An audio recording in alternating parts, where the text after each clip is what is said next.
Hi, and welcome back to another Innovation Minutes Live. This week, we are talking about education, and education is something that I'm personally very passionate about. I was a professor for several years in New York at NYU and Parsons, and I'm an academic, and it's something that I grew up in a household with a mom who worked at a university, and so higher education has always been a really big part of my life. And it's interesting because I think we're at a point where it seems like a tipping point is is coming rapidly, both from a cost perspective and what we might call the education bubble. What is the value of advanced learning, as well as how education is administered. And I think while we might not anticipate that Silicon Valley would play a big role, I actually think they will. Yeah. If you think about the crossroads, right? It's really a crossroads of technology, but also politics and economic factors. In terms of the last election that we went through here was kind of education turned out to be a pretty big piece of that. Where you had a lot of voters who I guess you could say were, I don't want to say they're not college educated, but definitely the stronger sect that really came out to vote in this past election were the blue collar workers, right? The people whose jobs didn't necessarily require college educations when they first got them. Yeah. That could be different now, and I think that's probably part of that societal upheaval that's happening a little bit.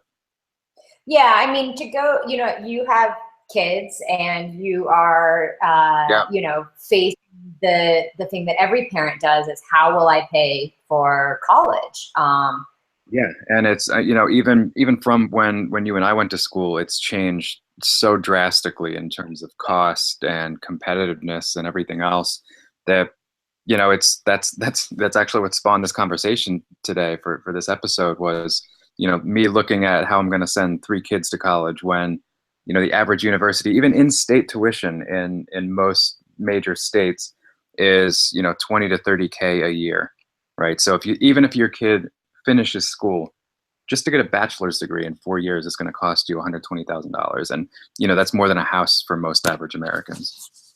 Yeah, and as someone who has too many degrees and had to also rely on student loans for a big percentage of that, I mean, that's the alternative, and it's not a great alternative. But if your family can't afford it, that's what you're left with. You want to still be competitive in the market as it's designed right now, and I think that, as I said, it brings up this question of what is the value of an education. And just like any industry that we see Silicon Valley disrupting, I really believe that education is next, and that this is a truly broken system where what they're charging and what they're promising is not being directly delivered in value, or can be acquired often through other means for the average quote unquote academic consumer. Right. And I think we're also kind of in, you mentioned Silicon Valley and its role. I would definitely say we're in a little bit of an adolescent state in terms of Silicon Valley growing and learning to be able to meet the needs of the consumers right now, who are, still university customers, I guess you could say. Yeah. But I do think there is some promising initiatives that are happening right now. And even outside of Silicon Valley, like, things like edX, it's the platform that has basically facilitated all of the big schools like Harvard and MIT coming together, putting their courses online for free for anybody to go and take.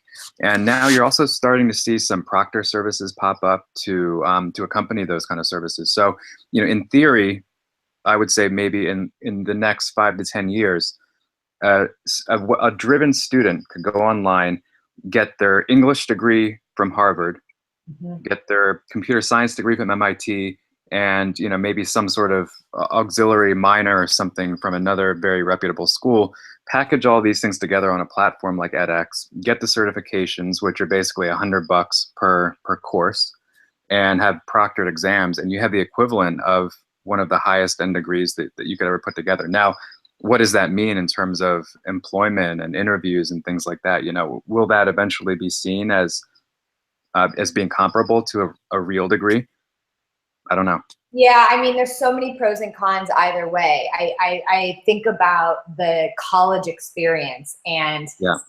even just as a professor, the classroom experience and that space where you're having an open-ended dialogue about ideas and books and current events, and that in a way becomes lost when the degree is awarded based simply on tests and essays that you complete. And I'm not sure what that grading process would even look like for those essays outside of tests. I mean, for instance, I never gave tests in my courses. I always had larger projects and essays that they would work on, and that requires a very high touch, personalized mentoring system. And so this education and the education that you're getting starts to look really different when it becomes digital. Now, on the plus side, it becomes accessible to an entirely new demographic of people. And so I guess we could argue, is giving them some education better than, you know, all or nothing? So maybe there'll be some ways of indicating what kind of experience you have. You know, I know that Zuckerberg is working on a platform and a program where essentially it becomes self-directed. I think a lot of other tech moguls are doing a similar thing where, based on their input and their engagement with the technology, it knows which lessons to direct it to and to prompt the student to do. And so this larger culture of self-directed learning makes a lot of sense and is very much in line with what we see happening across other industries as well. This sense of autonomy, this sense of, having something be personalized on demand. So why would education be any different? Yeah. No, I think you bring up a good point, you know, with respect to the liberal arts aspect, right? This kind of touch and feel and this tangible thing. And I guess the question really becomes is what is the value of that? How do you put a value on it? And, you know, in a future where everything is kind of on demand and you can access really any kind of knowledge, how does that fit in? And well, I think there's huge value in preserving liberal arts and having some members of society go through that process. But to think that that's the right fit for everyone, I think is incorrect. And right now we have too much of a one-size-fits-all approach to higher education. And so what I think this technological intervention does is it opens up more channels and options that would ensure that we have an educated workforce in the broadest sense possible, but while still allowing for huge diversification in terms of what those areas of expertise are and how that learning is acquired. So tell us what you think about higher ed and learning in general and the future of education. We want to hear your thoughts. So find us in the comments or send us an email. We will see you next week. See you next week.